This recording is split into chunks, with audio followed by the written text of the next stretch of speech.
జై శ్రీమన్నారాయణ. అందరికీ నమస్కారం అండి. అబ్బాయిలు అమ్మాయిలు జర జాగ్రత్తగా ఈరోజు ఉండాలి సుమి. చేయరానటువంటి పనులు చేయకూడదు, అనరానటువంటి మాటలు అనకూడదు, అనవసరంగా చిరాకు పడకూడదు. ఎందుకంటారా, అతి పవిత్రమైనటువంటి రోజు రానే వచ్చేస్తుంది శ్రీరామనవమి. అతి పవిత్రమైనటువంటిది, మీ కెరియర్లు బాగు చేసేటటువంటిది, ఈ కలియుగంలో సులువుగా తరింపడానికి పనికొచ్చేటటువంటిది. చైత్రమాసం 9వ రోజున శ్రీరాముడు జన్మించాడు, పురాణాలు చెబుతున్నాయి. ఈ ఏడాది శ్రీ విశ్వావసునామ సంవత్సరం 2025 ఏప్రిల్ 6వ తేదీ ఆదివారం శ్రీరామనవమి వచ్చింది.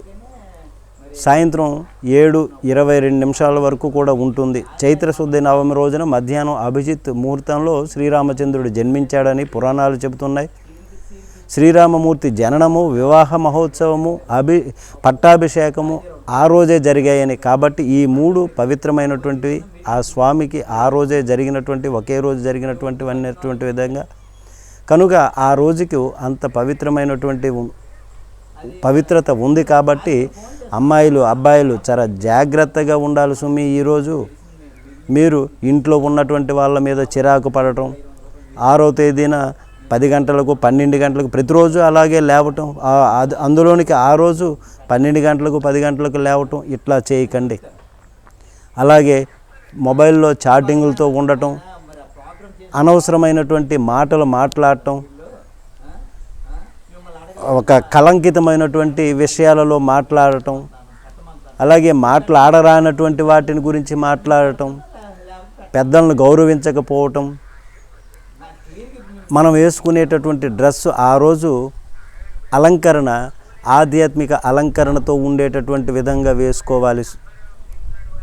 అలాగే మన ఇష్టం వచ్చినట్లుగా అంగంగాలు బహిర్గతమయ్యేలాగా కనిపించేలాగా ఆ డ్రెస్ అలంకరణ చేసుకోకండి.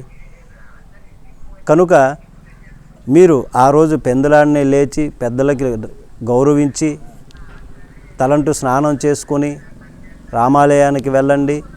జై శ్రీరామ్ అని నినాదం చేయండి, ధరించండి. మీ తాలూకా కెరియర్ను ఆ స్వామి అనుగ్రహించి కెరియర్ అందంగా ఉండేలాగా చేస్తాడు. అలాగే మంచి పార్ట్నరు భాగస్వామిని ఇచ్చి ఆయనే వివాహం జరిపించేటటువంటి విధంగా మిమ్మల్ని అనుగ్రహిస్తారు.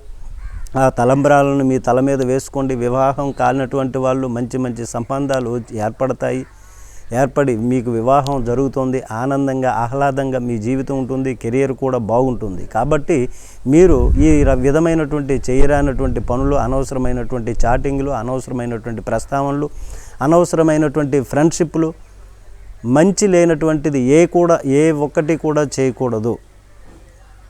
తల్లిదండ్రులు భగవత్ స్వరూపులు, వారు చెప్పినటువంటి విధంగా మనం నడుచుకుంటే మనకు అంతా భగవంతుడు చెప్పినటువంటి విధంగా నడుచుకున్నట్లే జరుగుతుంది. కాబట్టి ఈ శ్రీరామనవమి రోజు అతి పవిత్రంగా ఉండండి. అలాగే ప్రతిరోజు అదే విధంగా ఉంచమని, మా గుణాన్ని మార్చండి స్వామి అని చెప్పేసి శ్రీరామచంద్రమూర్తిని, సీతమ్మ తల్లిని వేడుకోండి. వాళ్ళు అనుగ్రహిస్తారు. మీ కెరియర్ బాగుపడుతుంది, అందమైనటువంటి జీవితాన్ని అనుభవిస్తారు. జీవితంలో సుఖ సంతోషాలతో నిరంతరము కూడా ఉంటారు. పిల్లా పాపలతో కలకాలం హాయిగా ఉంటారు. జై శ్రీమన్నారాయణ.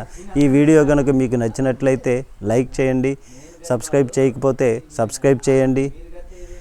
మీ ఫ్రెండ్స్కి 10 మందికి షేర్ చేయండి, వాళ్ళకి కూడా చెప్పండి బాగా ఉండమని. దీనిలో మీ అభిప్రాయం ఏమైనా ఉంటే కామెంట్ బాక్స్లో కామెంట్ తెలియచేయండి. జై శ్రీమన్నారాయణ.